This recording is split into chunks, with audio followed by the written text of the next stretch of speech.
All right, we're getting the invite out for y'all joining on the replay or the podcast.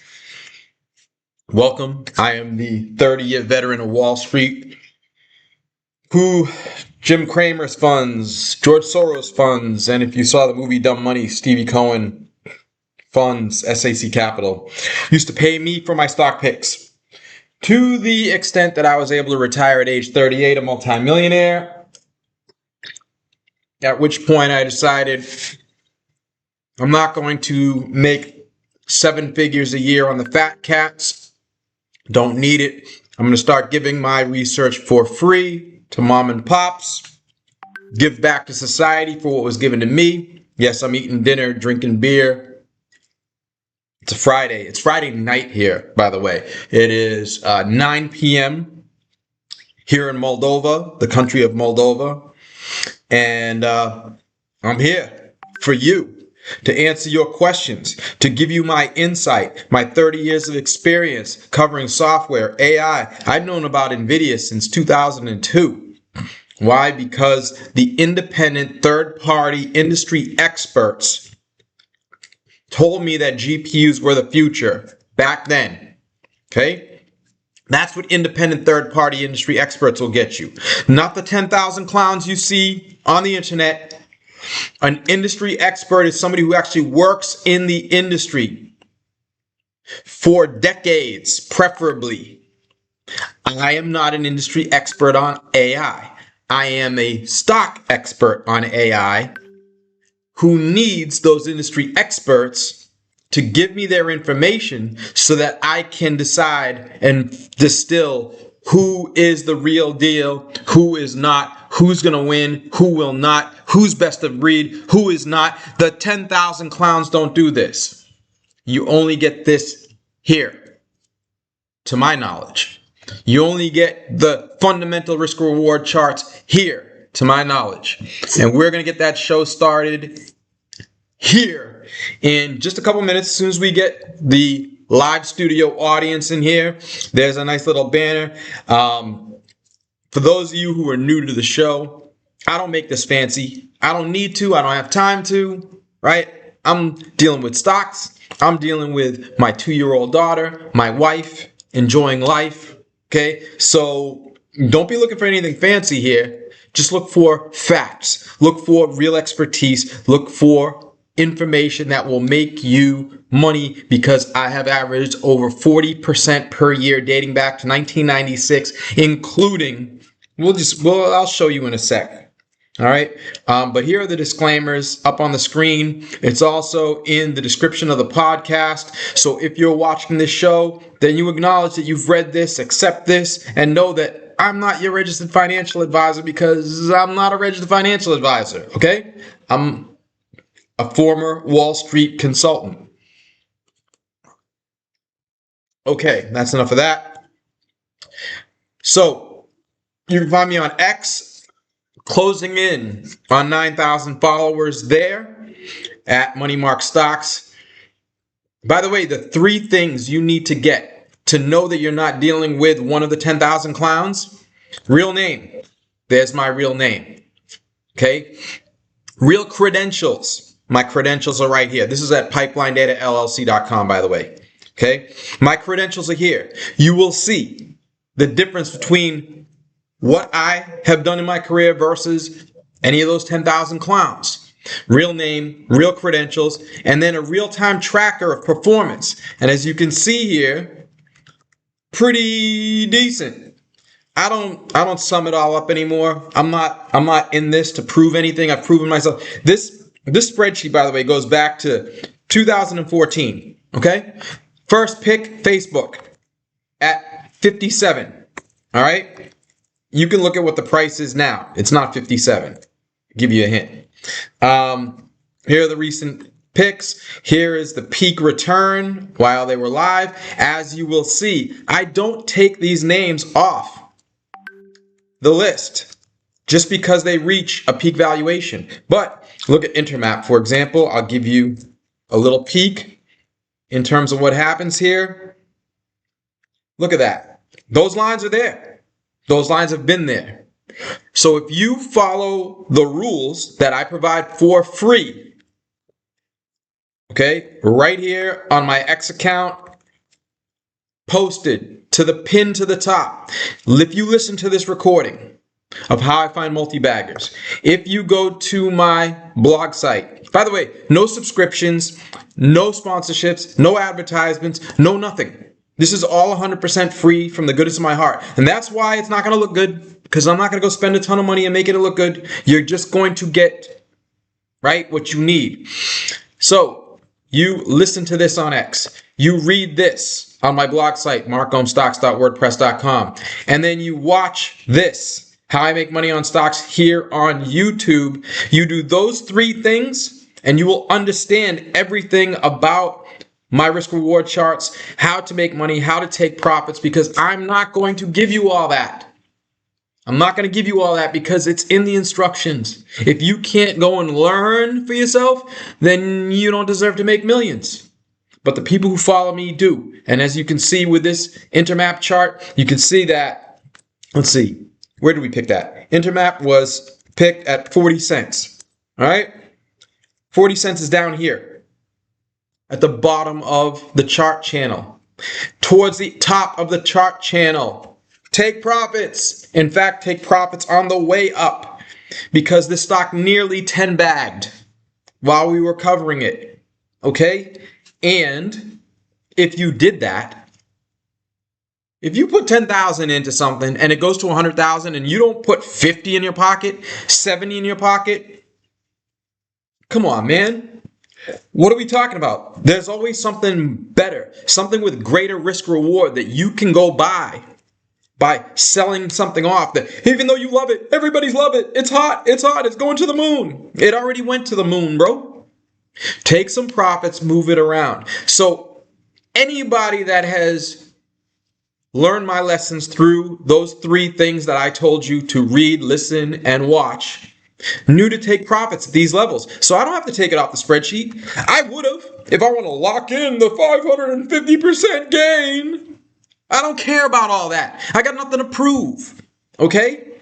So it's still in the spreadsheet because I'm still interested in it. I put some in, I take some out. It's, I'll do what I want. But if you listen, if you watch the show, you get the information you need to make money. And by the way, those of you joining in right now, we're going to talk about AI, not just these micro cap stocks, okay? Because there's two aspects to this show. One is AI, technology, what I've covered since the early 90s. And the other aspect are the micro cap stocks, which are mostly technology, AI related names, yes, but they're micro caps. You need to understand what's going on at NVIDIA and AMD and Broadcom in order to understand how it impacts everybody below that. So we talk about the big picture. I'll give y'all a hint. AI is not a bubble, okay? Despite the funny gif with Homer Simpson on my invitation on Twitter today. Still not a bubble. In fact, we have Anthropic. If you don't know who Anthropic is, get to know them quickly, because that is likely to be the next major IPO when it comes to AI. Claude, they have beaten the ever-loving you-know-what out of OpenAI. ChatGPT, the company that started this all, right? The ChatGPT moment, as it will be known for all of eternity, they're now getting their, I want to swear so badly, but I don't want to kill the algorithm. They're getting their butts kicked by Anthropic. Anthropic reported revenue that I believe was 2x what OpenAI reported. And what's even crazier is that OpenAI lost twice as much money as the revenue that they generated in the quarter. Okay? Imagine you come to me and say, hey, Mark, I made $1 million of revenue. Great. You must be rich. Well, no, because it cost me $2 million in expenses to make it. Oh, and actually $3 million, because your loss was actually $2 million, double. So their expenses had to be triple their revenue for their operating loss to be double their revenue. That's what's going on at OpenAI. That's what has been going on at OpenAI. And I've been telling y'all for months that the real deal, the real player in this space is Anthropic. They reported a profit, which, by the way, is premature in my opinion. This company should still be investing, taking losses to keep expanding, and I think that is their preference. But because of the constraints in the marketplace in getting compute, what is compute? Basically the data centers. They need more data center capacity. If they could get more, they would probably spend more to get that, and their revenue would be higher, but their expenses would also be higher, and they'd probably still be taking a loss at the moment, but they're not. That business is working, and that business is probably going to go public sometime, I would say, in the next 2 months, okay? By the way, if you're in the chat, if you're watching live, I will answer questions. I believe I will be able, I don't even think we're going to need a lightning round today, okay? We'll see. But I will want to answer every question as I try to do every single week. If you want your question answered, put 3 question marks at the beginning of the question. That helps me to see it amongst all the comments, which I greatly appreciate. Because if you like that somebody like me is here to give you all the info, everything I know, everything I've gotten from experts, everything I've gotten from professional institutional investors this week, that's what I do on the show, is tell you everything I've learned from all these people for free. All I ask for is a thumbs up. Spread the word. Let people know that somebody's here giving you the real. Not colleges, rip off. Not CNBC, rip off. Not the 10,000 clowns, rip off, rip off, rip off. They're just trying to feed into your gambling mentality. I'm trying to make you millions. For real. Okay? So, if you are in the chat, give me a nice comment. Give me your question. Do not pimp your stock in my chat. And do not troll in my chat. You will be instantly removed permanently. And then you will also have my pity and prayers, because a troll is somebody whose mommy and daddy did not love them enough that they need to harass people to gain enjoyment. It's sad. Okay, let's get into it. I hadn't given that speech in a long time, so thank you to all you veterans for indulging me. We're going to get right into it. Still in greed territory, but it's not scary. This is like barely greed territory. 75 is up here. We need 75. Okay, we're at what, 62? 62. 75 before I get worried. Okay, but we are in yellow alert territory. This is a long-term measure of valuation, as you can see on your screen if you were watching the show. And as you can see if you were watching the show, every single time in history that the market has gotten to this red line, you have had a chance to buy the stock market cheaper, and usually a lot cheaper. So I don't think this will be any different. Okay, for the Russell 2000, this has been ongoing for over 25 years. This has worked. I do believe we will get a chance to buy the stock market cheaper. So we have to be careful in this environment. But we could be in an AI bubble from the stock market perspective, not the industrial perspective, because AI is not a bubble. But certain stocks have been going into bubblicious territory, and the stock market in general. Just look at the Qs also, okay? And you see the difference here. Look back to 1999. There's your bubble in 99 when the internet emerged. We could get something like that here with AI, with the easy money philosophies of the Trump administration, whether you like it or not. Okay? We're going to talk about that in a second. So we want to participate in this, but you want to do it carefully. So you have to pick the right stocks. You have to make sure that you are not in the wrong names. You have to make sure you're positioned well and have your mind straight in terms of being opportunistic, taking profits. We've had so many great names. Remember ARM, okay? From 100 to 200.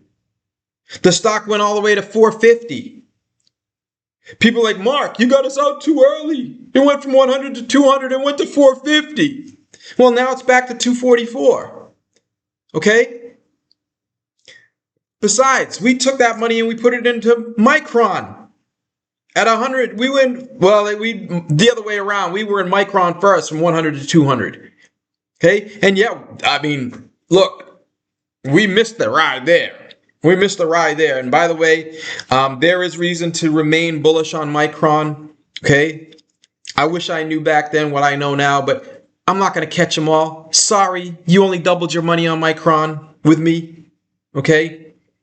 But that money rolled into something else and into something else and into something else that you keep multiplying your money more safely as opposed to names that might collapse in your face. All right. Let's keep going with the macro real quick because we got to get into AI. We got to get into stocks. I'm going to release articles live here on the show today. And you're going to get to see what those articles are about before I release them. Special. Wow, we got 187. It's a murder out there. Live viewers at the moment. A little low, by the way. We're usually much higher by this time, but that's all right. 2-year yields still trending down a little bit now. Okay. I told you about, let's check the oil prices real quick. I told you about the liquidity problems that we might have between now, weeks ago, and around mid-September. Because the government needs to shell out money nonstop every month, every day of the year, but they don't have money that comes in every day of the year. The big days for the government land in April, which you know, April 15th, right? And then in September, the corporate taxes that really roll in. So as we get towards that September timeframe, especially July, August, a lot of times the government kind of runs out of money temporarily. They need like a payday loan. They haven't needed one in years, not since COVID, but this year they do. Okay?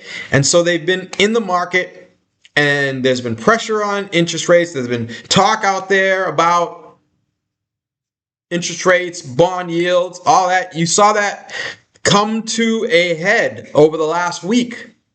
Bond yields knocking the stock market down. Funny thing happened though, and this often happens, all right? I didn't think of it, but you can think of it this way in the future. Anytime something makes the government uncomfortable, they'll find some way to fix it. And by fix it, they might break something worse later, but they're going to fix it now. And that means that you can usually buy the dip, because on any dip, they're going to come in and give you a fix. And in a midterm election cycle, with a president who loves the stock market, whether you like him or not, I'm totally neutral when it comes to this show. You have to bet that they're going to make moves that are positive for the stock market. And so far, that's worked great. And that's one more reason why you have a good chance. We have a good chance of experiencing a stock market bubble with AI leading the way. Oil ticking up a little bit. Nothing worrisome yet. Right? When everybody was saying it was going to be 150, 200, it didn't happen. When it started ticking back up here, it's going to 150, 200. Didn't happen. Dipped back down. Now it's trying to make another move back into the 90s area. But so are basically all other hard assets. Things like oil, gold, silver, Bitcoin, you name it. Why?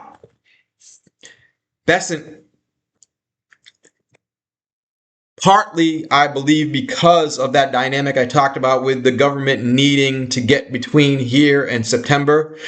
If they're in the market borrowing money, that sucks money out of the stock market, and stocks could go down. And if the stock market's going down and interest rates are going up, going into midterm elections, no es bueno, right? So here comes Bassett to the rescue, making moves, utilizing what he calls a big toolkit You thought Warsh was the Fed president. He is. He's in charge of the Fed. But Bessent's in charge of the Treasury. And I guess there are things that the Treasury can do that mimic what the Fed could do if Warsh was willing to.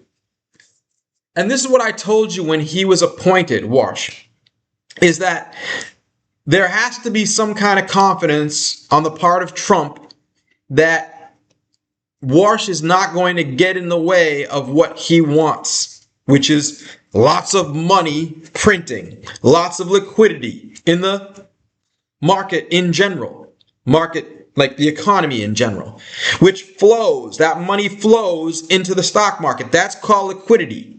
That is arguably the number one mover of stocks. The only competition being valuation.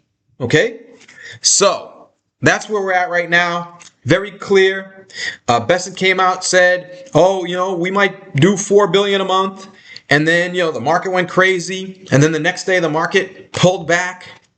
Bonds did the reverse. And when they did the reverse, he's like, oh, I don't think you heard me the first time. 4 billion might not be the limit. And here we are with stocks going back up again. He's sending a clear message. We are willing to do what it takes to create liquidity out there, even if it means printing more and more and more money. And if they're printing more and more money, that means that asset prices go up. There will be more inflation, and it starts with gold, silver, Bitcoin. Now, I don't like Bitcoin. I've told you this going way back. And I told you back here, sorry, if you're a Bitcoin head and you're going to sign off because Mark's a bear on Bitcoin. I'm not a bear on Bitcoin. I just don't like Bitcoin. And I told everybody right around here to absolutely get out. I'm not going to tell you to get out of Bitcoin now. Okay, I don't like Bitcoin, but I'm not going to tell you to get in or get out of Bitcoin at this moment. I did here because the Genius Act. Okay, I'm not going to go into it, but the Genius Act absolutely weighed on Bitcoin. That was the right call. Bitcoin got sliced in half and then some, and now it's bouncing back because of not one but two factors. Okay, gold and silver because of the fear of inflation and money printing. But with Bitcoin, it's liquidity.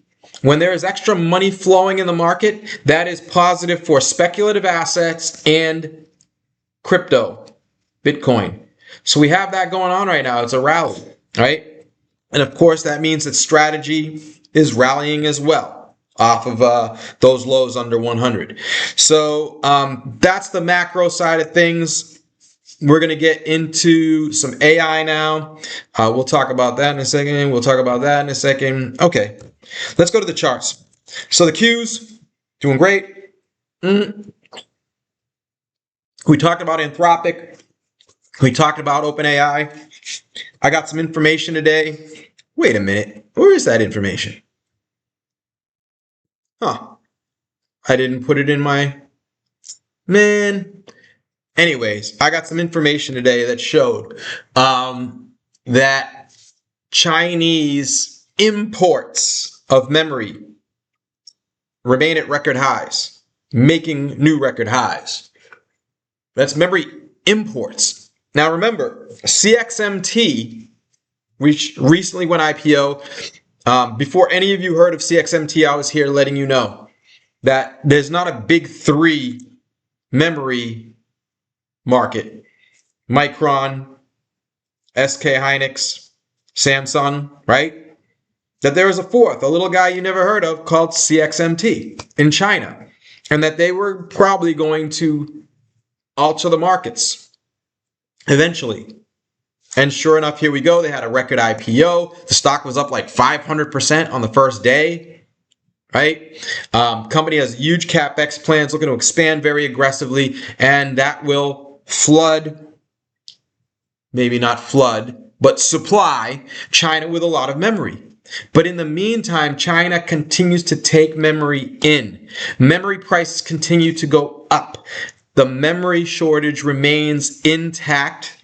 So if you like the idea of investing in Micron, SK Hynix, and Samsung, this is a pretty good time for that. Look at that. That's a pretty nice looking chart. I'm not a big trader. I'm a valuation guy. Okay. And from a valuation perspective, I'm going to say something controversial. I bet that you can buy Micron for a cheaper price at some time in the future. I think this is going to end at some point. Okay. But I don't think it's going to be this year. And I don't think it might be, it probably might be not be next year either. Okay.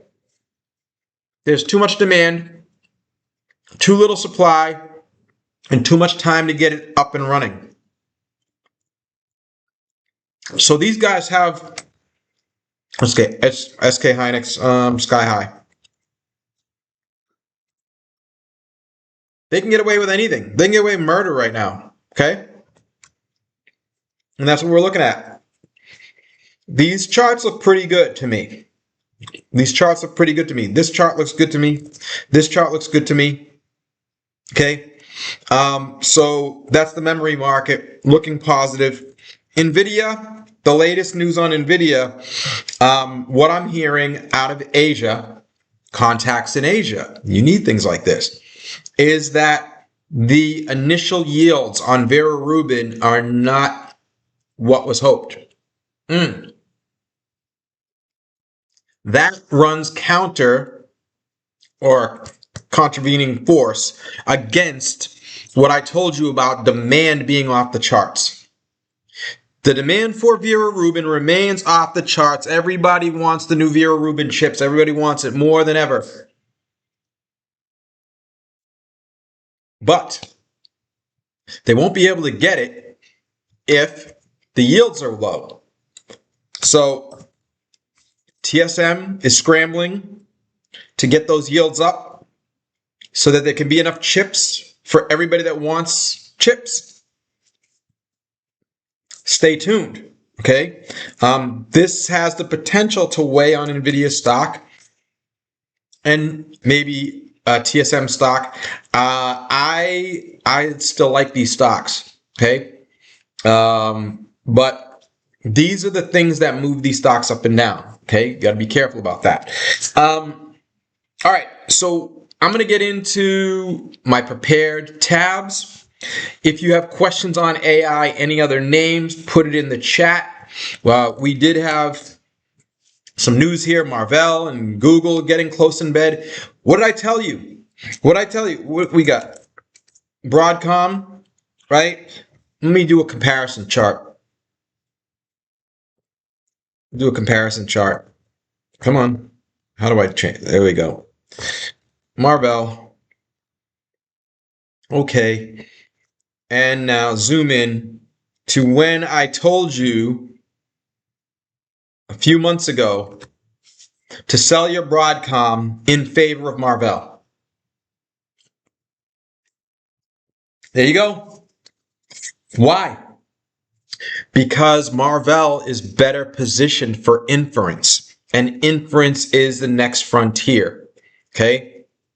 You have the learning, the training of these models, and then you have the inference, the questioning of the utilization of these models.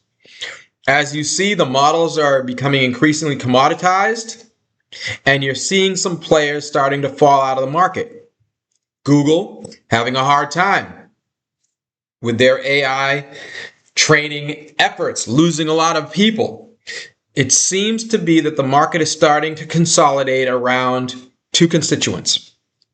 OpenAI and Anthropic on one side, and then the open source models that everybody's so afraid they're going to put these two guys out of business. And I told you they're not.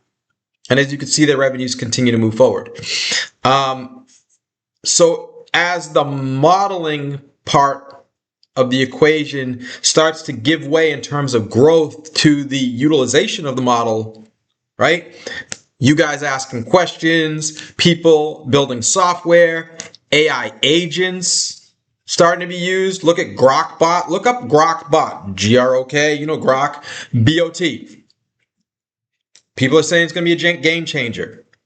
I got to find some time to look into that. Hopefully I'll be able to do that going on vacation next week, and maybe I'll spend some time with Grokbot. All inference. And that's the research that helps you make the right decision. Look at this. Broadcom's been kind of flat the last several months. Marvell through the roof. All right? This is what expertise is for. All right, let's close that out. Boom. Finally, Workday. We got to talk about Workday. What did I tell you? You folks, it's very important and very easy to learn some of these lessons. 3 phases of a stock: the great find, the wait time, and the gold mine. The great find is when you find something that is going to be great at some point. Okay? Find, the great find, and the gold mine. You find something that's going to be a gold mine in the future. And in between those 2 points in time, there is a wait time in the middle. Nobody likes the wait time. In a great find, everybody gets hyped up. The stock goes berserk. During the wait time, everybody's like, where is it? And the stock drifts down as people lose their patience. Why? Because people don't have much patience. And then the day comes where, boom, it's actually here. It's actually working. AEHR. When I told you back here, gold mine, right? After a long wait time, I've known the CEO of Air, Gain Erickson. I've known Gain personally, meet with him face to face for over 10 years now. But the stock's only been working for 5. That means for 5 years they were in wait time. But while they were in wait time, I stayed in touch. I learned about the company. I got to know them really well, so that the very day that they went gold mine, I was able to identify it with the help of my friend Ashley, who let me know, is this what you've been looking for, Mark? And I said, yes, Ashley, thank you very much. Let's go get rich. Stock was 2 something. It went to 52 something. And then it came back down. Because EVs, and look at that, right? Came back down, and then AI gold mine hit. This stock was a 10-bagger twice, more than a 10-bagger twice, because we understood the great find, the wait time, and the gold mine. All right? The same works in reverse. There we go. The same works in reverse. When something bad is liable to happen over the long haul, the great find is, these guys are dead. The wait time is, they're not dead yet. And then the gold mine is, oh yeah, now they're dead. Well, that has now happened to the software vendors. And if we zoom in on the chart for Workday, you'll see, here was the crash in the stock. AI is going to kill them. Okay, cool. That's a great find. Short the stock before everybody else figures it out. But once everybody figures it out, once everybody is hyped up on the idea that these guys are dead, the great find is over. And it's time to actually see proof that they are dead. And that's not happening yet. It's not going to happen yet. It may not actually happen at all. And so what happens? The shorts get tired, exhausted, frustrated, and the stock starts to rip. Not only that, in the case of Workday, there's talk that a private equity firms know what they're doing. That's not some bum on the street just buying shares of a stock at a whim, coming in to buy this company out. And that sent them and other software stocks ripping. Workday up nearly 100% from low to recent highs as the wait time on their death continues. And as you can see, same for Salesforce.com. And I bet ServiceNow, of course. This is easy money. When you understand how an industry works, all you need are these simple rules that I teach you, plus the information that I provide from the industry. I'm up 110% year to date, 110, 120% year to date. And that's nothing compared to last year and the year before. Ever since the ChatGPT moment, returns have gone into overdrive. It's not 40% a year anymore. It's 100, 200. Because that's what happens during times like this. If you were around in 1999 and 1998, as I was, made 350% in one of those 2 years. I forget which one off the top of my head. Right? Game changing. Set me up to leave my company, form my own company, and 4 years later I was retired. That kind of game changing. That's what we're experiencing here. So learn this stuff so you can retire, start your own business, make millions. All right. Again, if you have any questions about AI, put them in the chat. We will get to that at the top of the hour.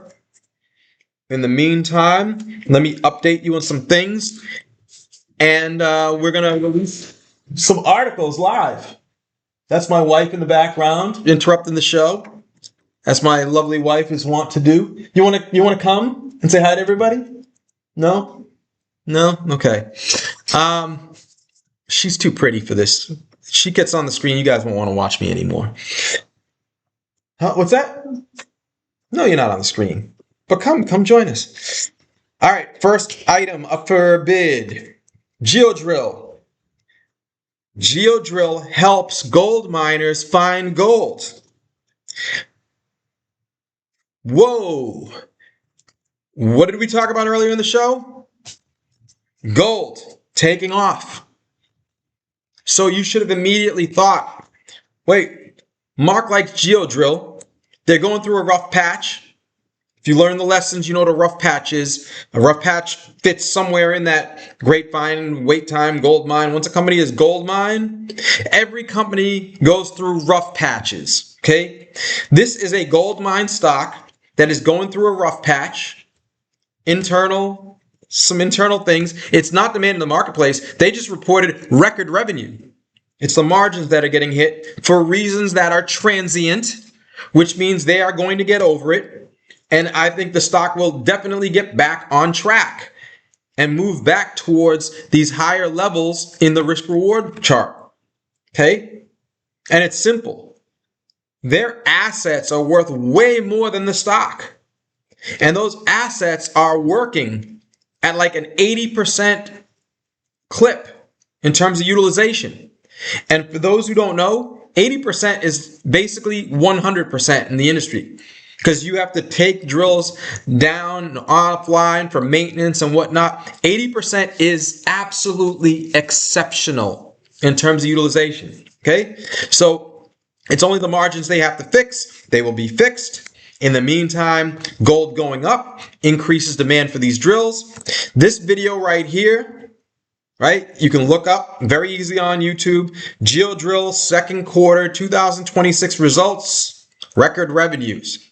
It's 12 minutes. I'm not going to tell you what's in this video. You go watch the video. Okay, so you can understand what he's saying about what's going on here. But I will give you the punchline. At the end, he said, I am buying the stock. And why that's important is that he has no reason to be buying the stock. He owns 38% of the company already. 38. Okay? And he's buying shares of the stock at these levels. Because the stock has been knocked down, because it's in a rough patch, because he knows what's going on in the industry. He's owned this company from drill number 1. He started this business with 1 drill. Imagine you go out, you raise some money, or you borrow some money, or you take whatever money you've got and you buy 1 drill. Basically $1 million back then. Probably less back then. And you hire it out. People who need things pulled out of the ground, I'll do it for you. I'll bring the drill. I'll pull it out of the ground. People say, that's great. Can you do some more of this? Absolutely. Buy another drill, buy another drill, buy another drill. Next thing you know, 104 drills is what they have, and continue to grow. Okay? That's what makes a great company. And you can see here how this stock has done well over time. Ups and downs, of course, right? There was this industry down cycle. It's brought the stock down to these levels. But ever since then, we have an industry up cycle underway, which everybody knows. I don't need to tell you. Gold is in an up cycle. And the stock has been doing great overall. And in between these lines, in between these red and green lines, you know exactly what's cheap and what's expensive. And you can make money just by playing in between these lines. When we get closer to the green, you want to be accumulating. When you get closer to the red, you want to be taking profits. Simple. Simple. And there's no wrong way to do that. Because if we are below the halfway point, right? I can put a third line in here and make it, I don't know, who cares? Yellow, right? There's your midpoint. Every single time you've bought this stock below the yellow line, every single time, as long as you held it long enough, you made money. Because you're buying in the lower end of its range and you just wait until it's the higher end of its range and you make money. It's that simple.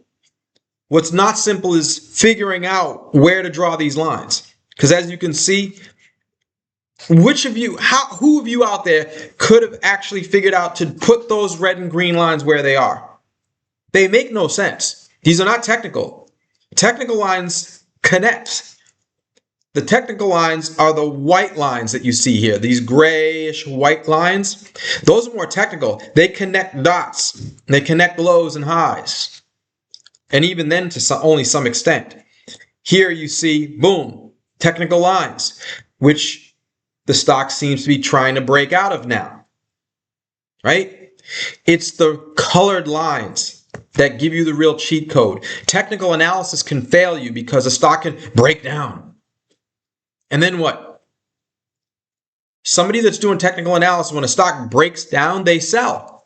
That's what you're supposed to do. The stock broke. It's broken. I'm out. But a fundamental analyst knows whether that is actually the right move or if the right move is to double down. Because valuation is more of a king than technicals.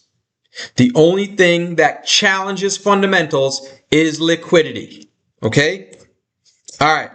So there's GeoDrill. I've been buying more of that stock of late versus profit taking at the higher levels that we had a few quarters ago. This article is already out. Okay. For those who didn't hear it before, just a reiteration. Before you tune out, folks, Redcom, who's Redcom? Let me tell you. AI. You haven't heard of them yet. If you've been watching the show, you have. They don't seem like an AI name to me. Yes, they are. In fact, there's the words that you were looking for. Best of breed. Okay? That means, best of breed means they have the absolute best product in the marketplace for what they do. Okay? Which is service assurance for carrier networks. Now, why would a carrier network need service assurance? Well, I know. So your calls don't drop? Okay, cool. But what about AI? What about robots that are running on AI? What about anything that is connecting into the carrier network to provide real-time AI services? Whoa, that's way more important than not dropping a call, because if a call drops, I just call the person back, right? But if something mission critical stops working because a glitch in the carrier network, well, that's a problem. And what 5G, real 5G, not the 5G you're getting from antennas, you got 5G on your phone, it says 5G. That's not real 5G. It might be, but most likely it's not, because the carriers started 5G by just upgrading the antennas, not the network. But now AI is forcing them to upgrade their networks because AI requires true 5G networks, which use software to slice and dice the network into reliability slices. In other words, you and me, we're like riding in coach, right? Corporations using heavy-duty AI want first class. I don't want a dropped call. I want a slice of your network all for me. And I don't care how busy the network gets. I don't know how many people are making phone calls. I don't care. No matter what, this slice of your network is mine, all mine. You can only do that with 5G, with a pure 5G network. And once you upgrade to that, for that AI purpose, among others, you need best of breed service assurance. And that's where Radcom comes in. Okay? This article outlines why the stock is so cheap right now and why nobody knows about them as a major AI player yet. Okay? That's what I do. I don't want to, like, we talk about NVIDIA and all those names because you care about them. But do you know where I make my real money? Do you know how I make 40% a year for 30 years running? Do you know how I've made over 100% every year since ChatGPT came out? Going after the names that people don't know yet. AEHR being the poster child. Okay, this went from a company nobody knew about to a company that now has its own ETF. All right, it's like that. It's like, and oh, by the way, look to the red line, gravitational pull. The stock got all the way up to 150. It's back down to 100. Gravitational pull to the red line. Right? Be careful with this one. I have a hard time understanding, and it could happen, by the way. Right? I need to do more work to understand how they can get to 150 or 170 using fundamental math. Because if I can't get comfortable with that, then I can't buy the stock. I can't own the stock. And besides, going from 100 to 150 is only 50%. I can make 50% on any number of stocks. I mean, just look at Radcom. To go from green to red is a triple. AEHR was a 10-bagger twice. It is not going to be a 10-bagger again. So do you know what I do? I forget about it. On to the next. Thank you very much. This was a great story. I'll get an AEHR license plate for all the money I made on AEHR. But it's done. I'm on to the next. On to the next. On to the next. You can read this article on my blog site, markgomesstocks.wordpress.com. All right, let's get into let's release some articles live. Speaking of money that you can make easily on the chart, CXDO. Look at that. That's beautiful. Definitely more than halfway down the risk reward channel. Definitely at the bottom of the technical channel. You see with the gray lines there. Okay. Looks pretty much how it looked back here right before it ripped. What was that rip worth to investors? 56% in 6 weeks. That's all. 56%. That's that 50% that you'd like to make in air, but a lot easier in a name like this. Okay? The reason is outlined here in this article that we will release in just a few minutes. Here's the strong quarter investors didn't see. You'll be able to read the article yourself. But what it comes down to is very simply two things. One, some idiot at B. Riley, which to me is an idiot firm, sue me. Okay? Known them a long time. Idiots. As far as Wall Street firms go. I never did business with them, never wanted to. All right? They had no idea what they were doing. They had some idiot at the firm This company, Crescendo, said, we're going to exit the year at a $100 million run rate. A $100 million run rate means basically $8.3 million per month. Okay? So if they're going to exit the year on a $100 million run rate, then they will do like 8 million, 8.3 million in December, roughly. Which means, and that will be their greatest month of the year. It means that they will not do 100 million for the year. It means they will exit the year on a $100 million run rate. They will make less than 100 million for the year, which, by the way, will be great growth from the year before. But this idiot at B. Riley had them making $103 million this year. I don't know what school you went to, but I have no idea how you can have your best month of the year be 8.3 million and still make over 100 million in revenue. I mean, let me know. Maybe some quantum computer can figure that one out. All right?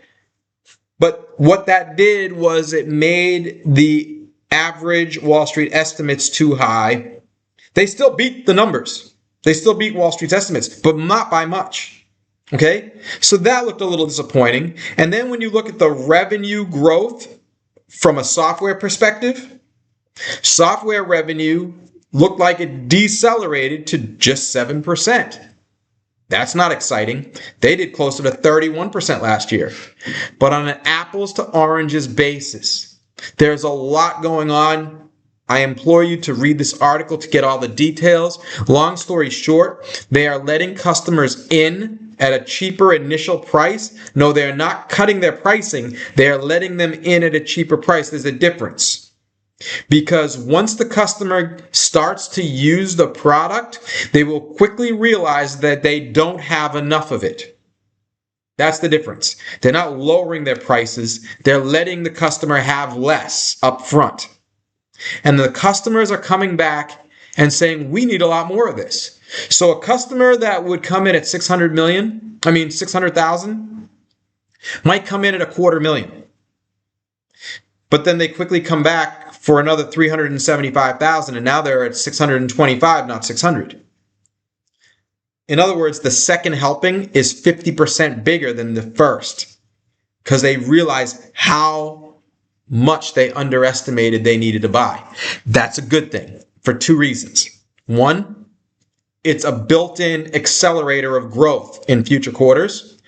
And two, more importantly, it really messes up the competition because the competition don't have an answer to this. So Crescendo continues to steal business from the former Microsoft, and they continue to steal business from Cisco. They're killing those guys. And that best of breed moniker, they've got it. Go to g2.com, industry experts, independent third-party industry experts. These guys, year in, year out, get named the best of breed player in this space. All else being equal, if you own a best of breed player in a growing market, you are going to win. And yes, this is an AI play as well. Read the article when I release it soon. Let's go to the next article I'm going to release. I'll release them all once I'm done talking about them all. Watt. You guys have been waiting for me to give you the update on this one. I closed it out as a trade in my spreadsheet. It was kind of an experiment. It's really challenging because I will have moments of intuition where I have a bunch of information that leads me to believe that maybe something not so great might happen soon, but not so much to say that I'm bearish on the stock or I'm done with the stock. I don't know what to do about that because I don't want to tank the stock. All right?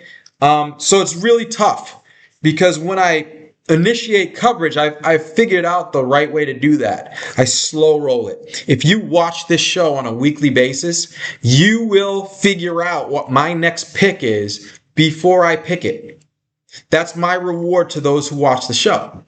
I give y'all a chance to figure it out before I actually announce it live. Right?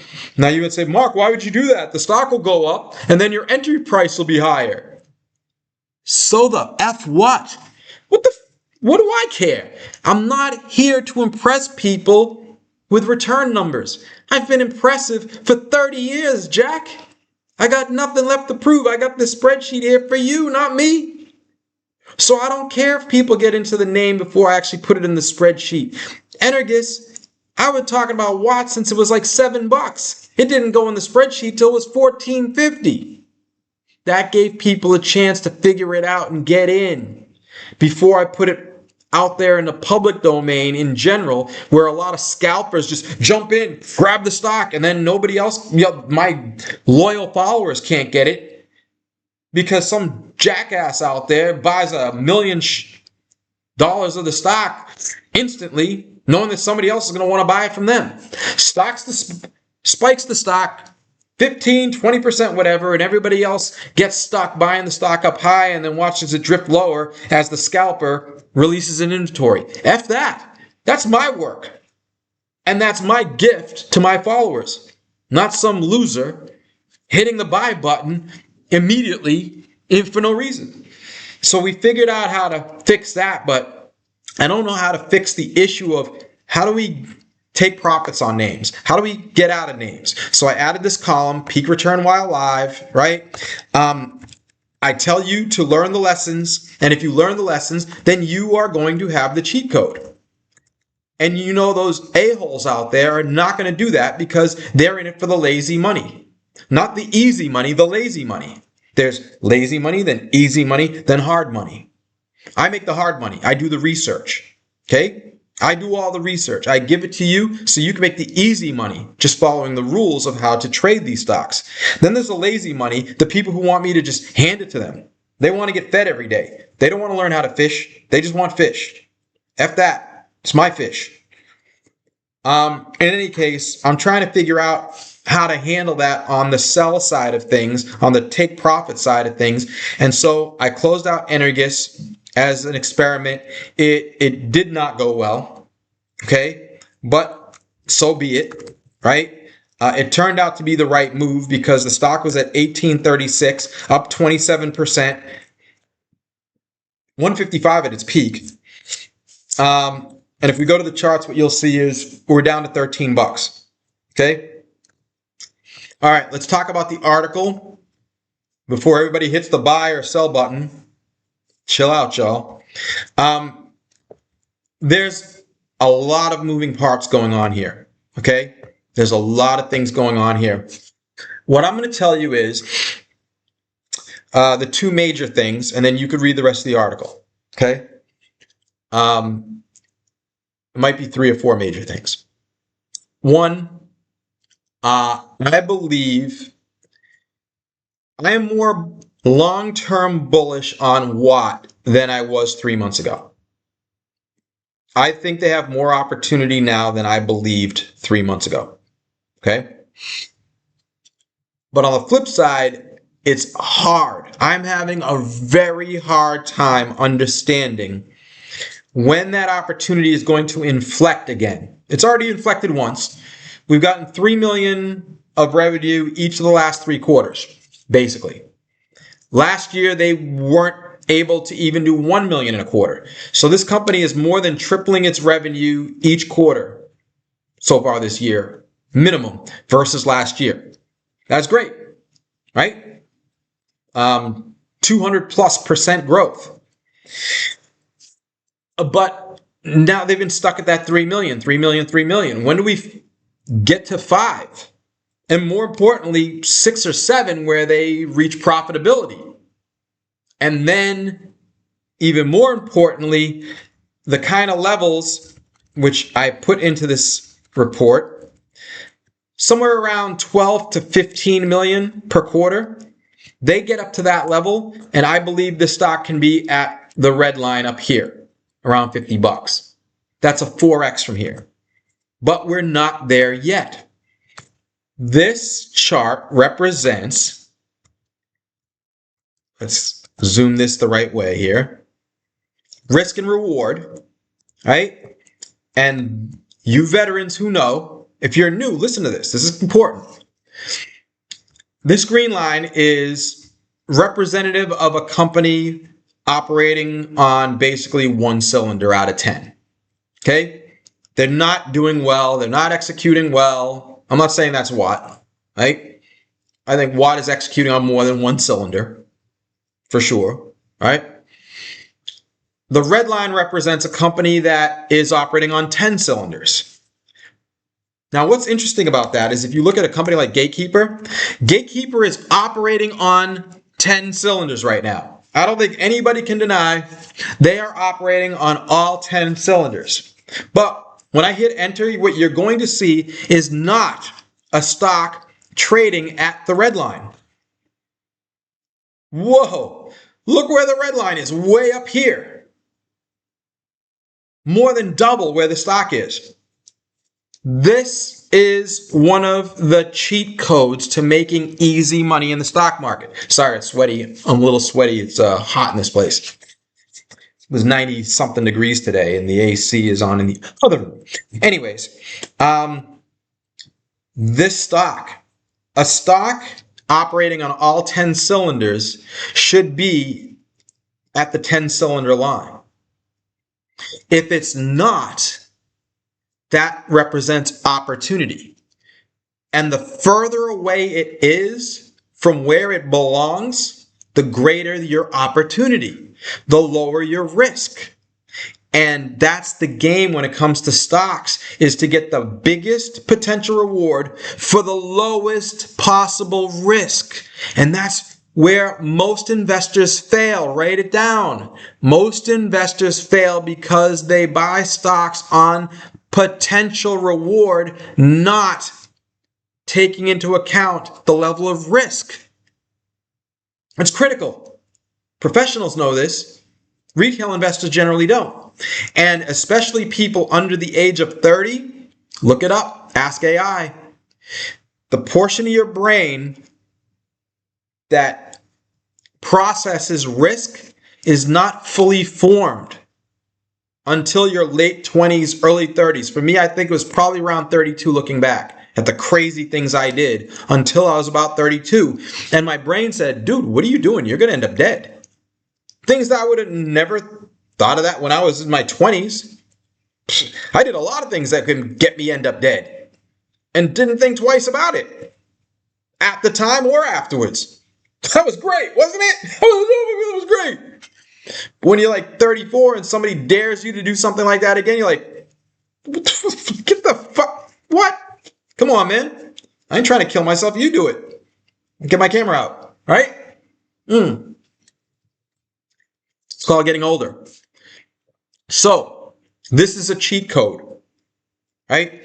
To me right now, Gatekeeper represents phenomenal risk reward because it's operating on 10 cylinders and yet not trading on 10 cylinders. And oh, by the way, if you look at the chart, beautiful, beautiful chart. Broke through the 50 and 200-day moving averages, right? This is textbook technicals. Breaking up through the 50 and 200-day moving averages, coming back down to test what it broke through. That's very common. And this is where a lot of people miss out on a little extra profit because they see the breakout and they buy the breakout.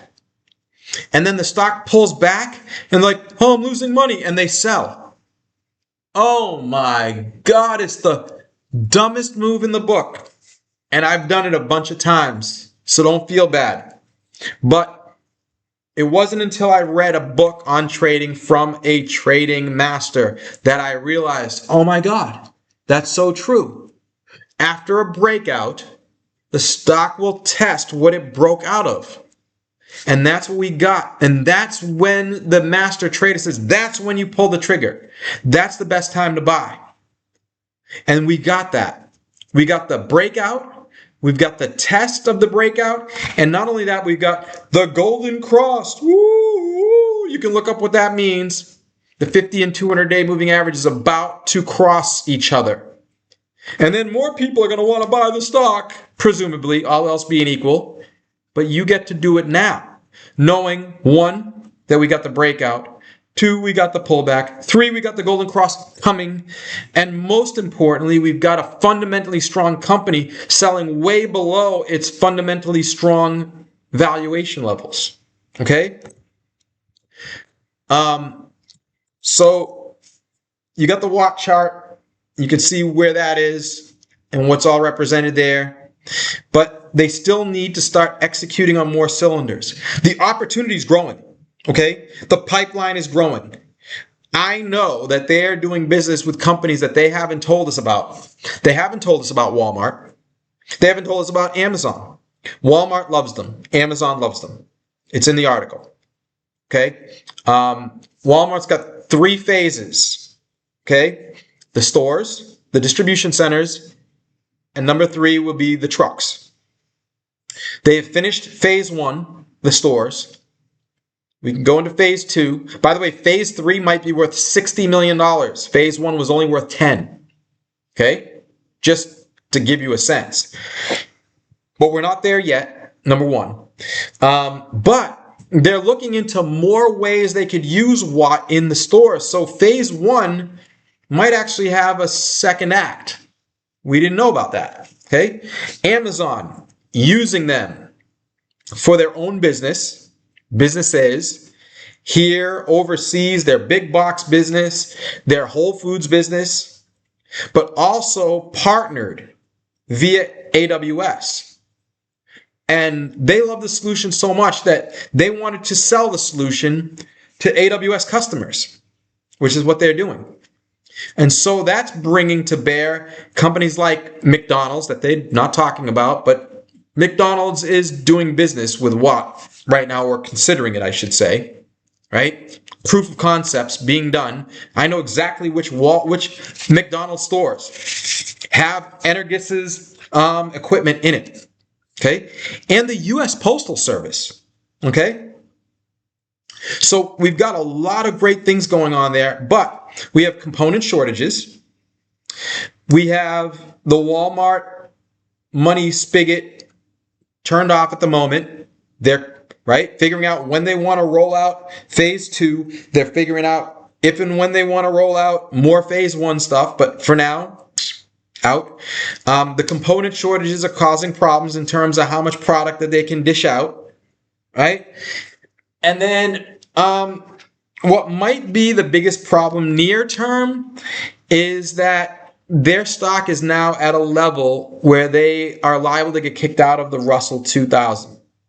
The Russell 2000 used to be an annual thing in June, and they got into the Russell this June. Stock ripped as part of that process, okay? Ahead of that process, and hopefully you took profits at the top here when they qualified, right? A lot of you helped them to qualify. That's great. But once they qualified, I hope you took profits. Okay. Stock was at 35. A lot of you got in 7, 8, 9, 10, 14 if you were following the spreadsheet only. 35 is a lot from that level, especially in a short period of time. And now the stock is pulled back. The quarter wasn't everything people wanted, and now they're liable to get kicked out of the Russell. And that could, I'm not going to say should, I'm going to say could pressure the stock. So this is what I would call a little bit of a rough patch for these guys. They got to get through some of this, what's going on. Now, that being said, let's talk about valuation real quick, because and then we can move on because you guys should read the article.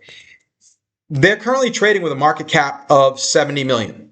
They finished the quarter with 32 million. That means they have an enterprise value of 38 million. I know I'm talking fast. You can go back and watch this later. It's all in the article anyways. That means they're only trading at 3 times the revenue run rate. Okay? That would be a no-brainer if they were profitable at this moment. Okay? And the implication is that they will be profitable at some point. So once they get from 3 million a quarter to 7 million a quarter and they're profitable and growing rapidly like that, I would say that it would be very fair at 7 million for them to have a 6x revenue multiple, not a 3x revenue multiple.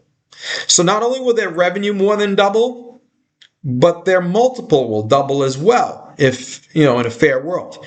If you double your revenue and get double the valuation, that's a 4x, and more than 4x because 7 million is greater than 2 times 3 million. So that means the stock can 4x in value. Oh, wait, how funny. That just so happens to be $50, which is where the red line is. You see how that works? That's fundamental valuation math at work. Okay? So boom, that's the second article we will be releasing very soon. Last one, just a little update on CVV. Okay? Company, just as a reminder, they have $9 million in liquid assets. Well, not liquid. They have real estate and cash. So they got a lot of cash, but they have about $25 million in cash and about $35 million of real estate. But that real estate is only on the balance sheet for $10 million. Why? Well, it's simple. Because under accounting rules, if you buy some property for, let's say, $1 million, you depreciate that on your balance sheet. It's a depreciating asset is what they call it, right? But you and I know that if you bought a house for $1 million 20 years ago and you depreciated it on your balance sheet over the course of that 20 years to zero, that house is not worth zero. That house is more likely to be worth $2 million, double what you paid for it, than the zero that you've depreciated it down to. This was the reason, if you look up a case study, Sears, back in the day. Sears owned so many of their locations, dating back to the 70s. And a lot of them were depreciated to zero, but were worth way more than what they paid for it. So Sears went through the roof once it became realized that that was the case. Eddie Lampert was the person who brought that all to public light. Okay? These guys have a total of $9 per share worth of real estate and cash. So if they decided to sell their real estate, take the cash from those sales, and give us a big special dividend, the special dividend would be $9. The stock's trading at $7.50. Okay? Go read the initial article on that. It's in there. The latest update talks about GE Aerospace's Q2 earnings call and how the CMC upgrade order cycle is ready for launch and why that's positive for CVV. GE Aerospace being a customer of CVV, having not needed to buy anything from CVV for a while, but now that there's an upgrade cycle about to start, boom, okay. NVIDIA's 800 volt HVDC ramp and what that might have to do with CVV, no guarantees, but it's a nice lottery ticket for them. And some data points that we got out of Wolfspeed's Q4 earnings announcement. And no, it's not negative. It's positive, okay? And then my conclusions there, right? So boom, that's on CVV. So let us go now and do what I promised to do and live. Crescendo, publish the article. There we go. And then we got to get to Q&A very shortly. I add those tags. Who cares? See, I don't even care about these things, tags and whatnot. Like, I'm putting information out there. You either find it or you don't. What? Let's put that article out there. Publishing. Yeah, those tags, whatever. I don't even, no. Those are weird tags. Whatever, who cares? I don't care. And CVV, publish, continue. And we got more to talk about, and then we got Q&A. Add those tags. We can close this out. We can close this out. We can close this out. By the way, there's a CVV machine in the background. See that? That's CVV's, and you see right there, CVD Equipment Corp. Okay. Photo credit on Semi and CVD Equipment Corp. Why is on Semi getting photo credit on a picture of CVD's equipment? I don't know. But Stony Brook, right, has a research center that was funded in large part by onsemi. Yes, this onsemi. No, this onsemi. Okay, this onsemi. The big silicon carbide vendor. Okay, onsemi research center has CVD equipment in it, and they've been testing that equipment, and things have worked out well if you read this article here. So you can look that up on your own. I'm not going to go through it, but oh, there you can have a better picture of the CVD. It says CVD equipment, you know, boom. All right. So there's that. Finally, IZEA. Social network video ad spending will surpass ad spending on converged TV in 2027. Social media network video. IZEA in the market of providing social media influencer-based advertising. So all else being equal, this is a tailwind for the stock. Now, what I don't like about IZEA, that I like about Crescendo and Radcom, they're not the best of breed player. CVD is not the best of breed player. And TPCS is not the best of breed player. There's various reasons to like companies without having the best of breed moniker. But when it's best of breed, oh, beautiful. That's the cherry on top of the pie, right? Or the sundae. I'll take cherries on pies too.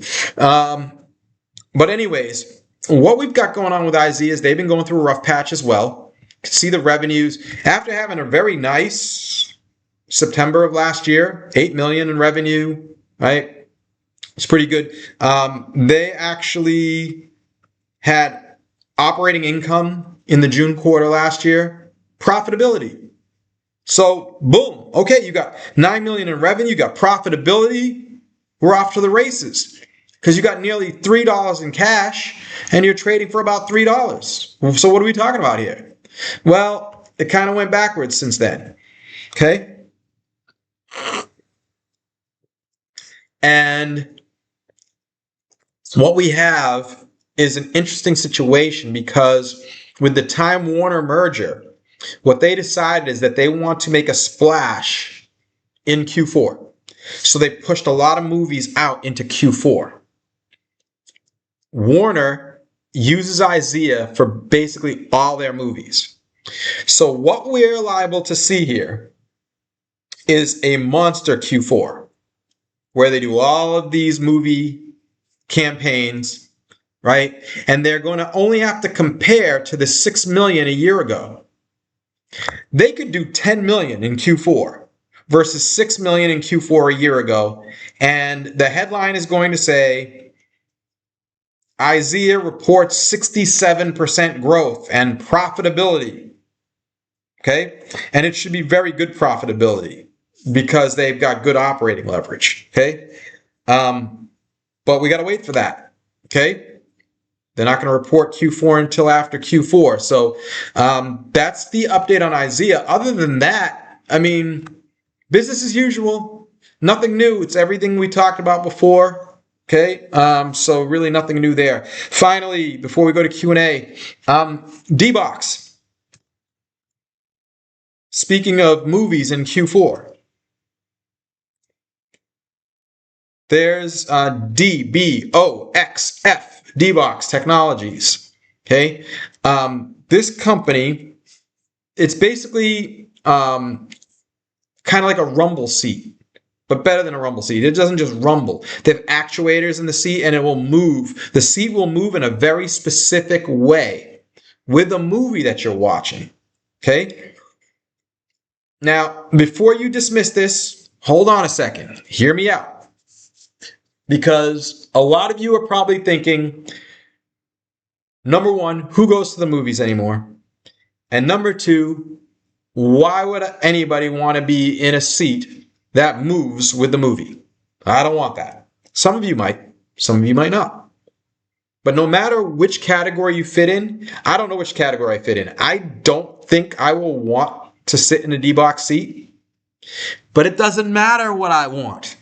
What matters is how many people do want it. And what we are finding is two things. Number one, the movie theaters are back. It looks like this is going to be the greatest year for movie theaters since COVID. And why? Because during COVID, everybody got used to watching movies at home. And so they did. And when COVID ended, they were used to watching movies at home, so they didn't change that habit. But over the last few years, slowly but surely, people have said, geez, I want an experience. I don't want to just sit at home. I want to go out. So they started going to the theaters again. And you know who loves the movie theaters? Who really loves the movie theaters? Gen Z. And Gen Z has baby boomer parents. And baby boomer parents have lots of money in their bank accounts to go to the movies and buy popcorn and buy soda and buy D-box premium seats, IMAX premium seats, Screen X premium seats, 4D premium seats. You hear the trend here? Premium seats are hot. It's part of the experience. You know the Sphere in Vegas? People are going to the Sphere in droves. Is this the one? No, that's not. I don't know the ticker symbol for the Sphere. Oh, maybe it's this one right here. There you go. I think that's it. Stock's been on fire. People want experiences. Gen Z loves experiences, and Gen Z parents like connecting and hanging out with their Gen Z kids. So the movie theaters are on fire.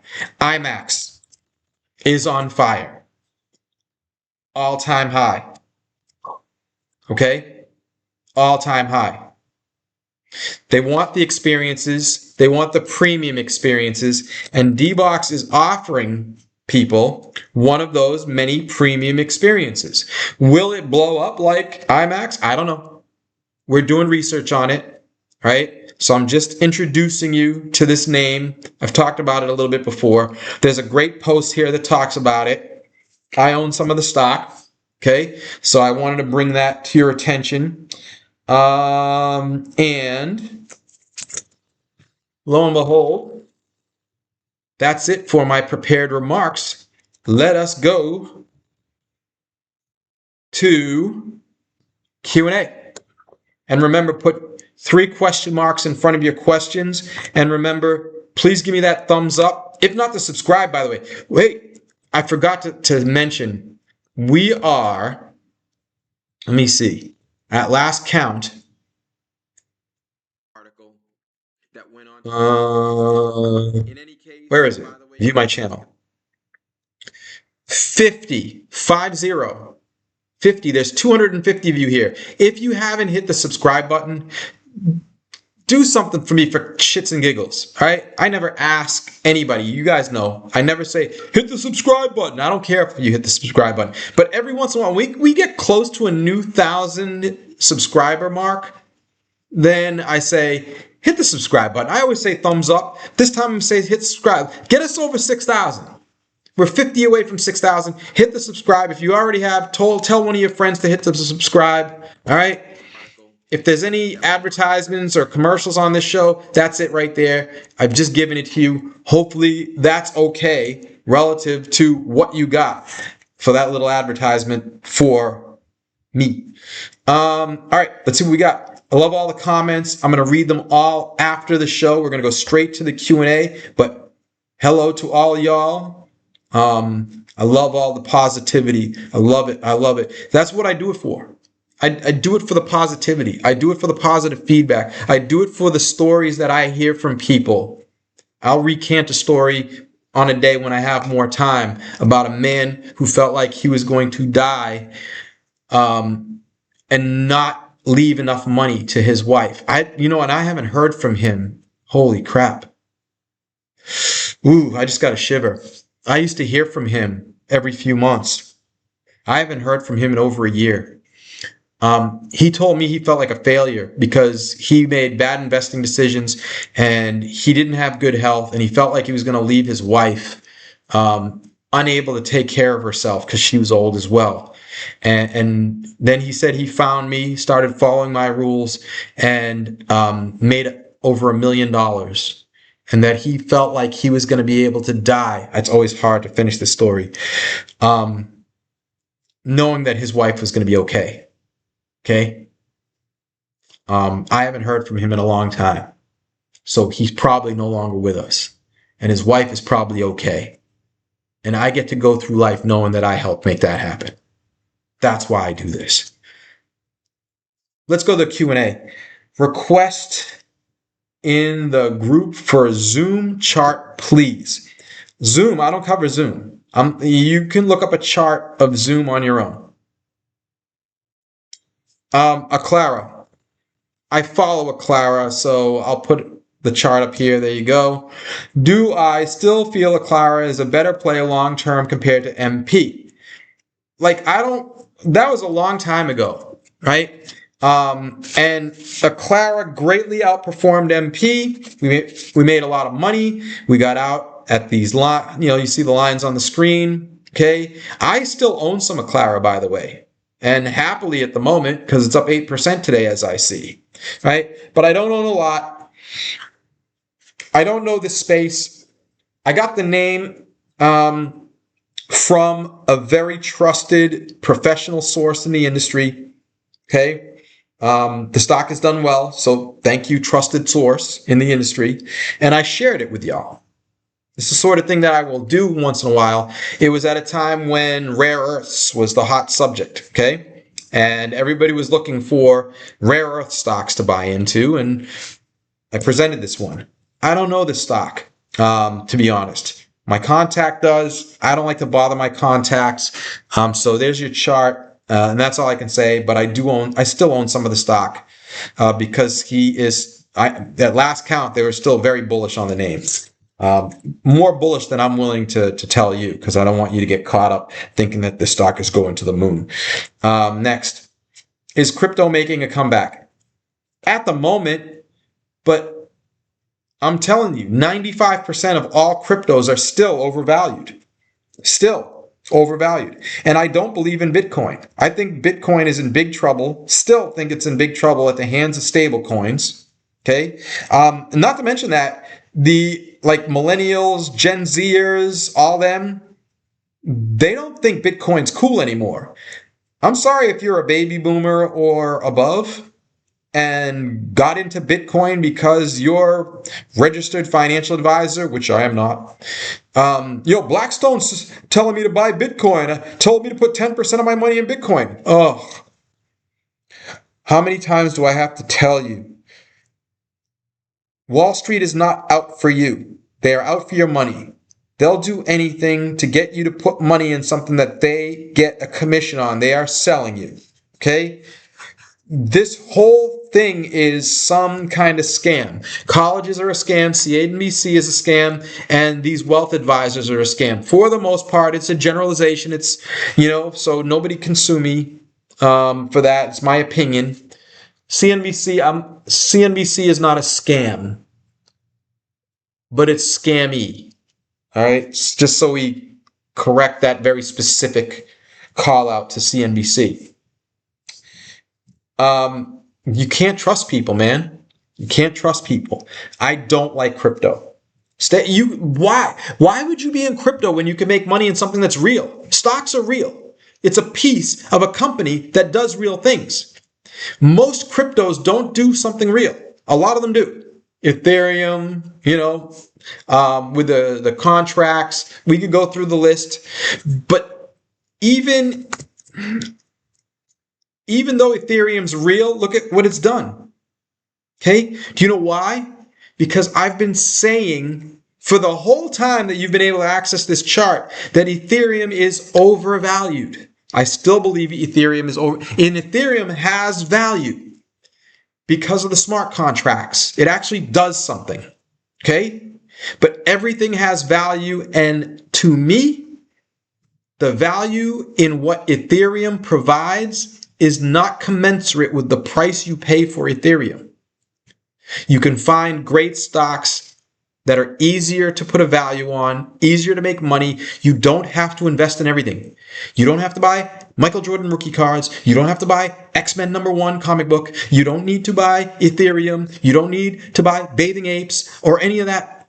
You can focus on one thing and get much richer than spreading your money out across all different kinds of asset classes, despite what your registered financial advisor tells you. Dumbasses. Track chart.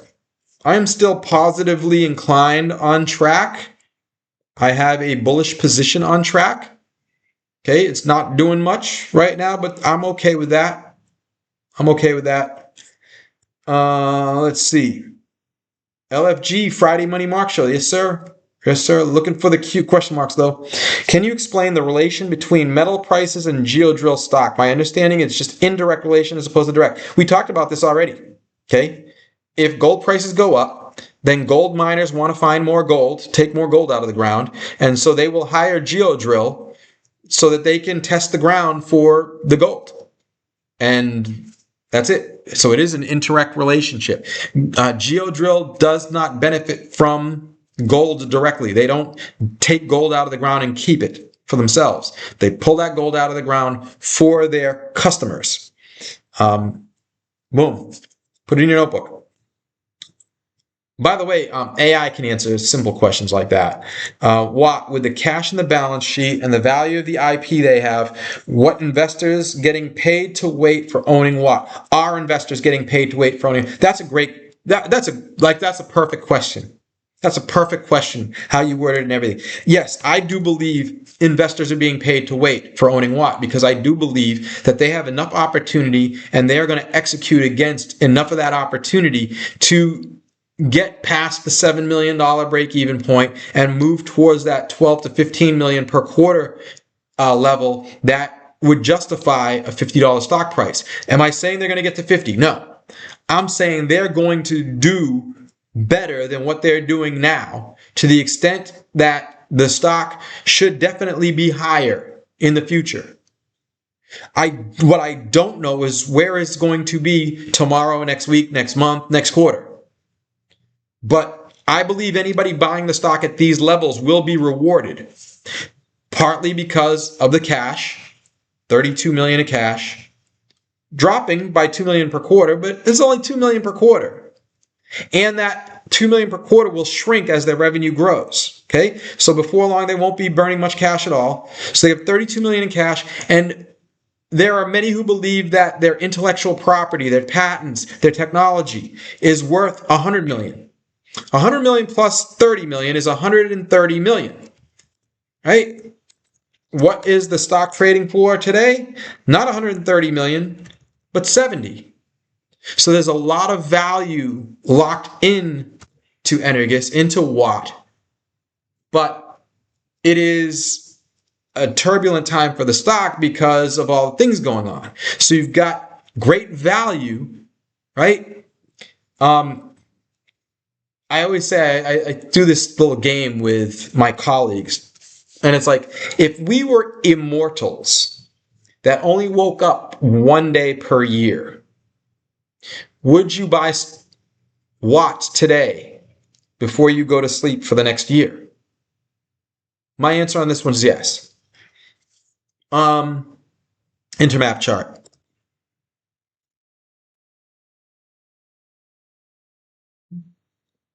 There you go. By the way, this white line was always prohibitive. You see that I never turned that into a red line? I've got a problem with this being way up here. I'm going to bring that down here because they've proven themselves to not be able to execute cleanly against all of the opportunities that they have in front of them. Okay? Now, that's okay, right? Yeah, it might be a disappointment to some to see this line get pulled down, but they're still in the lower end of the range, and it still gives them every opportunity to get to the high end of the range, which would be a 350% gain from where it is right now. Okay, the top of this range right now is $3, over $3. The stock is 75 cents, right? So even with the pull down, which I think is warranted, still a great opportunity for this stock to do well.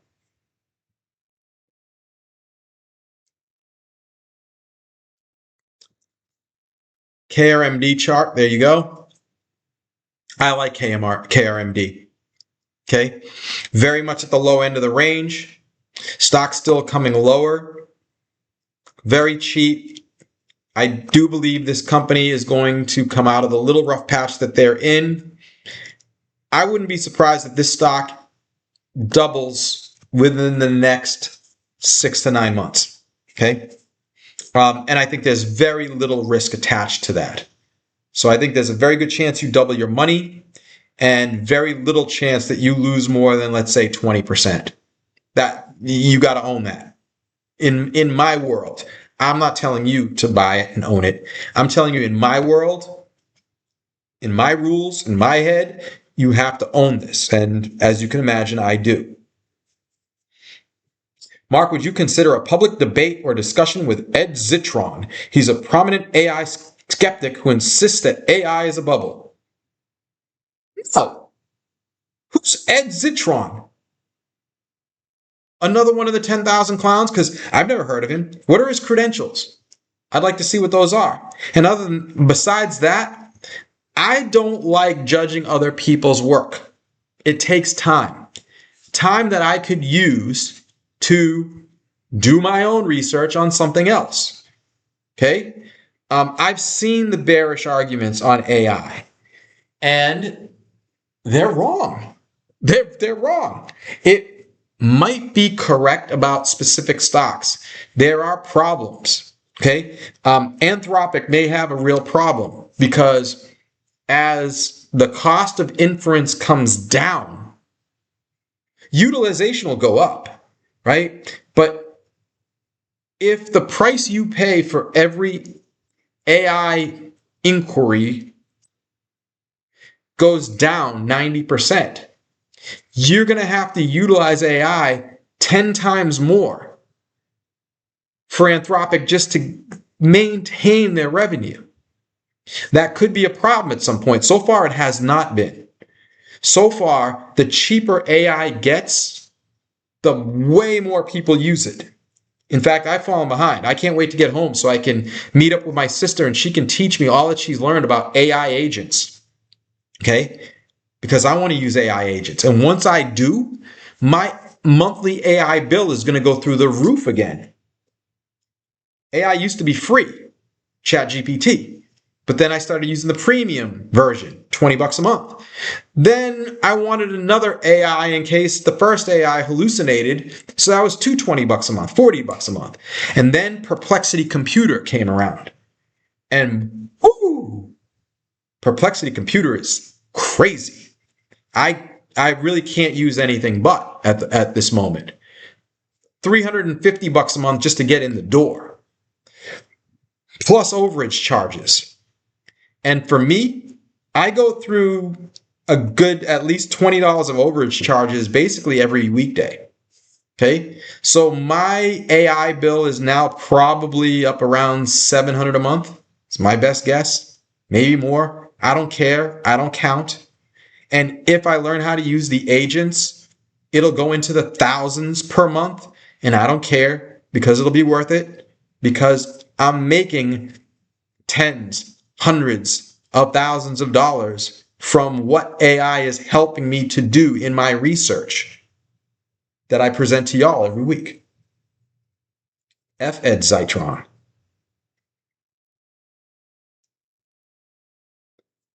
Mark, what about what? Evolve, Track, and Iron. What about them? Hi, Mark. It would be great if you could share your opinions on two themes: systems on records and digital twin for agentic AI. I can't give you an opinion on those right now. I'm not up to speed on that stuff. Remember, I'm not an expert on AI.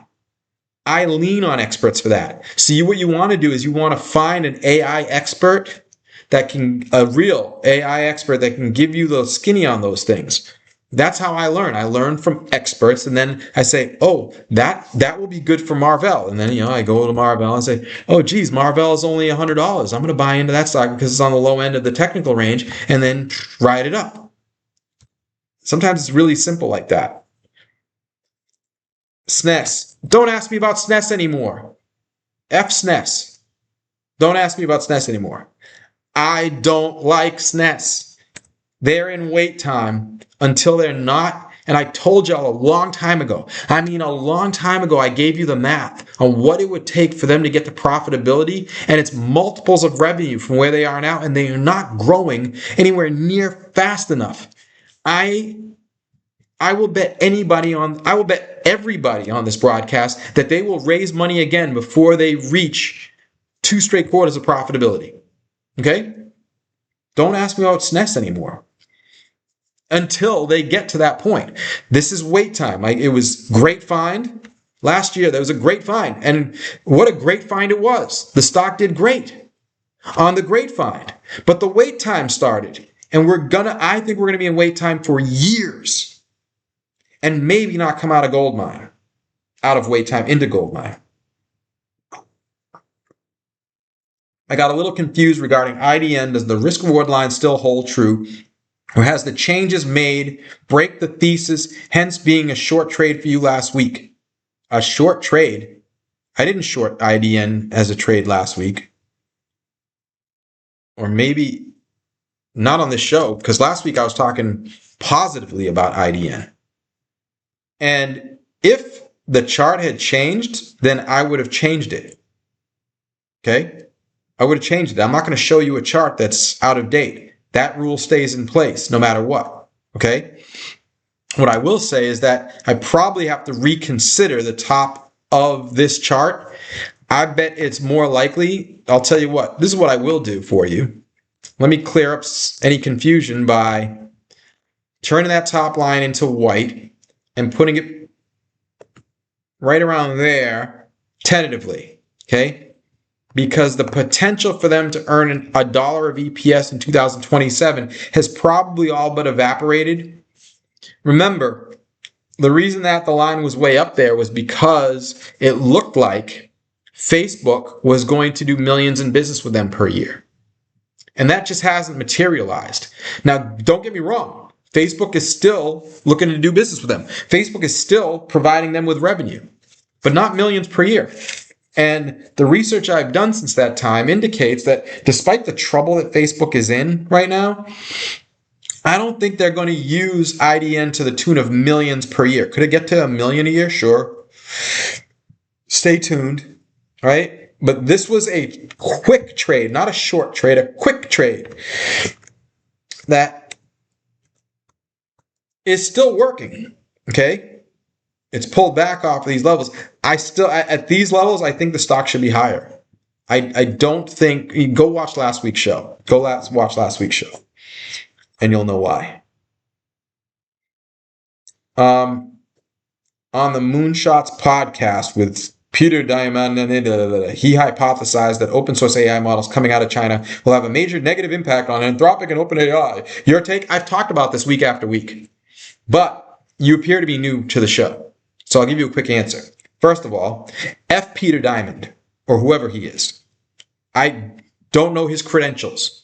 Is he a multi-decade expert of the AI industry? So many people claim to be. You see me telling you I'm not. Okay? I'm an expert on stocks. And from the information I have gotten from real experts that I have vetted, I can tell you that this guy is an idiot. No, look, open source models, of course, are going to have a negative impact, but is it going to kill their business? That's the question. And so far, the answer is no, because Anthropic and OpenAI operate on a level, okay? The quality of their models are such that people want that. That's like what you asked is almost like asking if the new Honda Accord is going to have a negative impact on Ferrari. Okay? It's kind of like that. Maybe I'm exaggerating, but similar. Okay? A lot of people are still going to want Ferrari. I want Ferrari. I'm paying nearly $1,000 a month for my AI because I want Ferrari. I'm making 7 figures a year. I can afford $1,000 a month to drive the Ferrari of research. Okay? Open source models, I'll use open source models for certain things. Like, why is the sky blue? But if I'm doing a heavy duty research project on my next pick, a stock that I may put 7 figures of my money in, you think I want to rely on Chinese open source models to help me do that research? Or a Ferrari? Okay? Peter clearly doesn't understand what that is like. What is the 3 million per quarter recurring? Will it fall off if Walmart onboarding finishes without adding more? Yes. And that's why if you read the article, you'll see why that is not likely to happen. Okay? Mark, have I missed your comments on Isaiah's quarter? Well, yeah, now you have, but you probably asked that question before I went over it. We got a lot of comments here on D-Box and whatnot. That's cool. Looking for question marks. Mark, why does the bottom line go up 15% CAGR, but the top line only 4%? Let's see what we got here. That sounds like a good question. Oh, yeah. Here's why. So for certain companies, right, they can have a very volatile beginning, okay? And what you can see, let me pull this back. See, track was very volatile in the beginning of its set. Look how volatile that was. It's crazy, right? And as time goes on, it becomes less volatile because you get closer and closer to the day where their solution, their technology becomes widespread, okay? And as that occurs, the volatility shrinks more and more and more. So what ends up happening is the bottom line grows at a faster rate than the top line until we get to a certain point in the future, let's say here, right? And then they will kind of converge and we'll actually see the bottom line move at the same pace as the top line, right? But for now, it's still a fairly volatile stock with a 24 high and a 6 low. The stock can drop and has, as you can see. Look at that. Top to bottom, 72%. Not something that you will typically see in a well-established company. I mean, even CRM, which got absolutely smoked in a way that has never been smoked before, only 59%. Only. It's still a lot. It's a lot, but this is an existential threat, right? These are people saying these guys are dead, effectively, right? So yeah, good question though. Show Isaiah chart. I already did multiple times, I believe.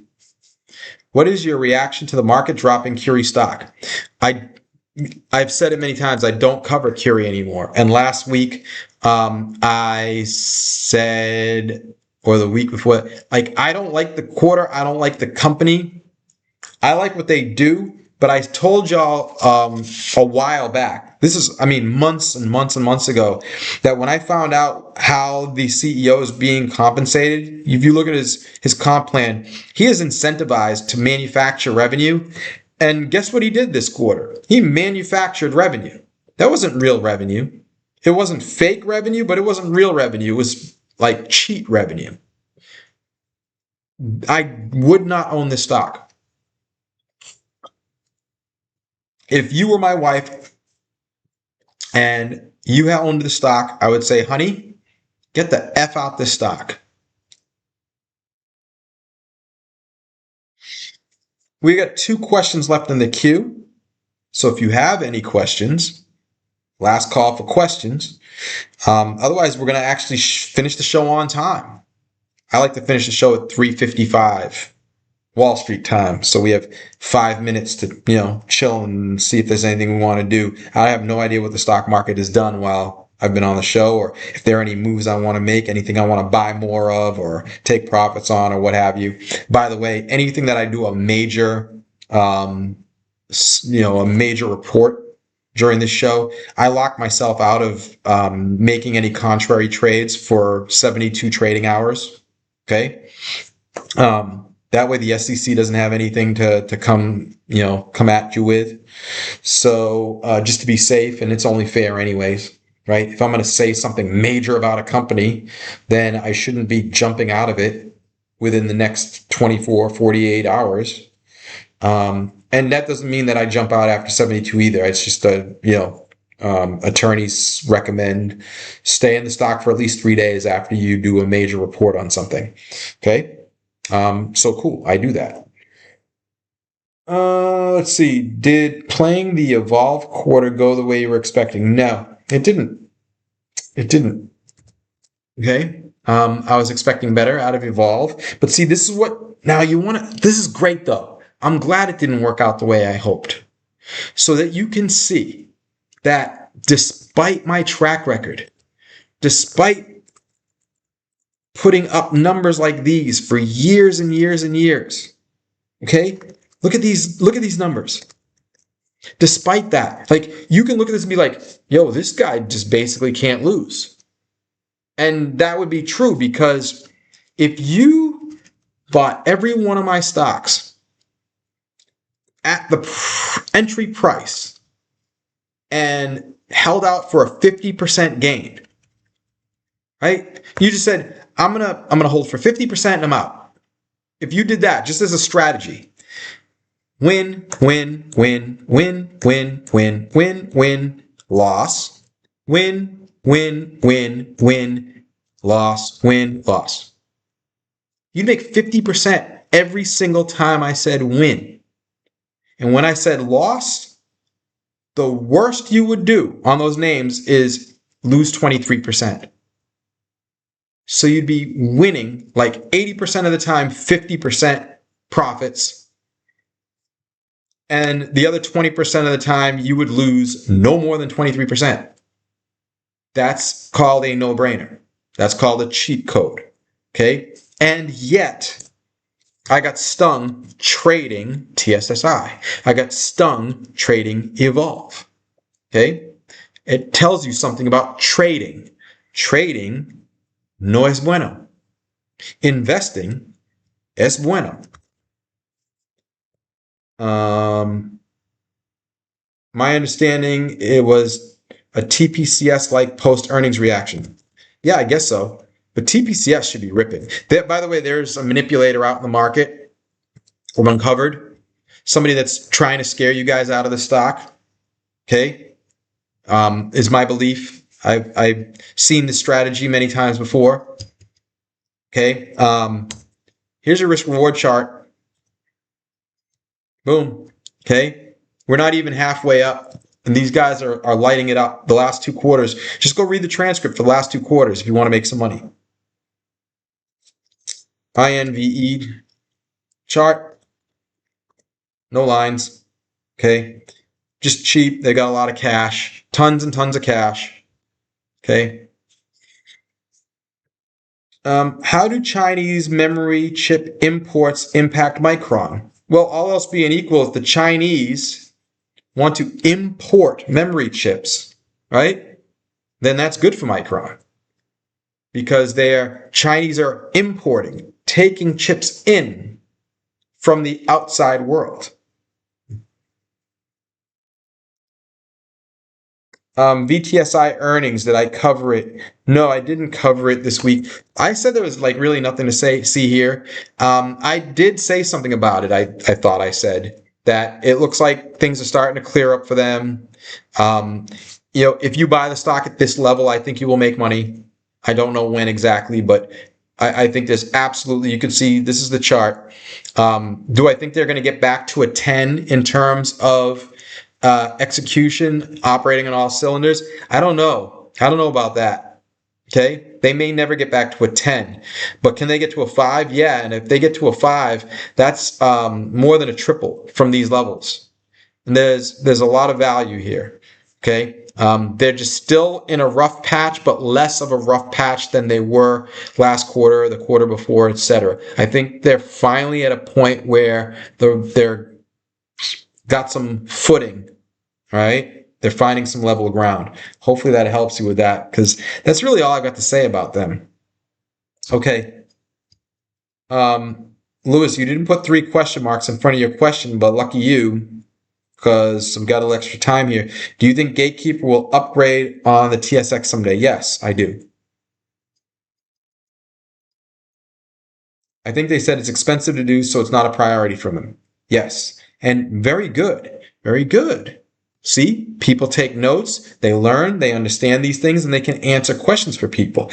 By the way, I don't care. I don't care if they're on the TSX or not. If they do that someday, that's a cherry on the sundae. Okay. In the meantime, value is value no matter what exchange they're operating on. Okay. I'm making money no matter what. Look, I told people to buy the stock. What was the original? 37 cents. Right around here was the buy price. This stock went from 37 cents to the red line 500% in 5 months. But they're not on the TSX. I'm not making fun of you. But they're not on the NASDAQ. So what? I made more money on this one stock in 5 months than almost everybody on the planet makes in an entire year. So what do I care? Think about it. Geodrill. By the way, a lot of you might have trouble buying this stock because your broker doesn't allow you to or charge you $50 to. This is not a commercial. Get E-Trade. Okay? Download Power E-Trade with the black icon. Okay? To me, E-Trade is the best. E-Trade is what I use primarily for most of my trading. I have many brokers, but E-Trade is the one I use best, the most. This is not an advertisement. This is me telling you something to help you. E-Trade doesn't pay me for this. E-Trade doesn't know I'm doing this. Nothing. Okay? At one point, when I was willing to accept revenue, I did explore that, a referral program with E-Trade. Okay? Because I knew I would just keep telling people, get E-Trade. What are you doing with Robinhood or Schwab or Fidelity even? Fidelity's really good, but I think E-Trade's the best, period. Geodrill, what are you looking for them to verify that they are leaving the rough patch? It's not one thing. It's progress. Go watch the video. You'll see from the video exactly what's going on there, right? And you'll understand that this is just going to they're going to naturally come out of this rough patch. And when you watch the video, you'll understand what I mean by that. And with that, I actually went over by 3 minutes, but we still get to close out the show a little early. Not early, but before the market closes. I'm going on vacation with the family after a long, arduous few months. Earnings season's over. Among other things, we're having a good day on the market. We had a good week. We're having fun. Football season's coming. I still got my beer. Enough to wash down my dinner, which I didn't fully eat.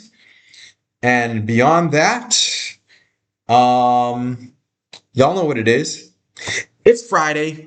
Oh, I didn't even do this at the beginning of the show. Sheesh.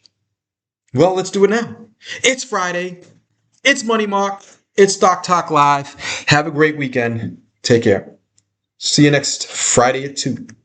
If I'm going to be on vacation. I might not do the show next Friday at 2. Watch, wifey's gonna start talking to me, thinking that I turned off the show, not knowing that I keep the show on. So you guys can watch me do silly things like eat, check my stocks, maybe spit food out of my mouth while I talk and chew at the same time.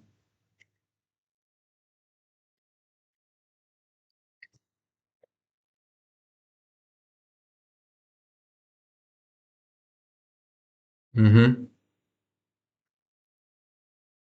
What else we got? It's actually just like a really boring textbook day, right? Not much really going on. I mean, good day for the market. Q's only up zero point 0.3.